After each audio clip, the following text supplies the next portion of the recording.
Ouvrage des CAP2, donc ce sont des maçons, et là ils ont réalisé leur voûte. Donc bon, cette voûte elle a des petits défauts, hein. C'est une voûte en axe surbaissé. Ça veut dire que là ici la flèche elle est inférieure à la demi-portée.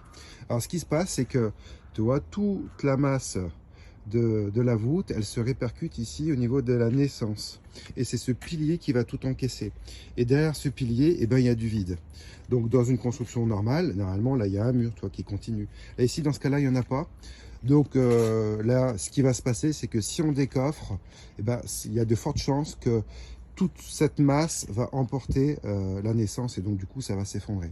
Donc ce qu'on va faire, on va mettre là ici des renforts au niveau des piliers, d'un côté et de l'autre côté. Et puis on va essayer de la décoffrer. On va voir ce que ça donne. Et tu vois, cette voûte, donc elle fonctionne vraiment différemment qu'une voûte qui va être en plein cintre. Tu vois, en plein cintre, c'est pas la même chose. C'est plus le poteau, ce sera une force qui sera verticale et non pas vraiment horizontale. Tu vois, là, c'est différent. Voilà. Un plein cintre qu'un arc surbaissé.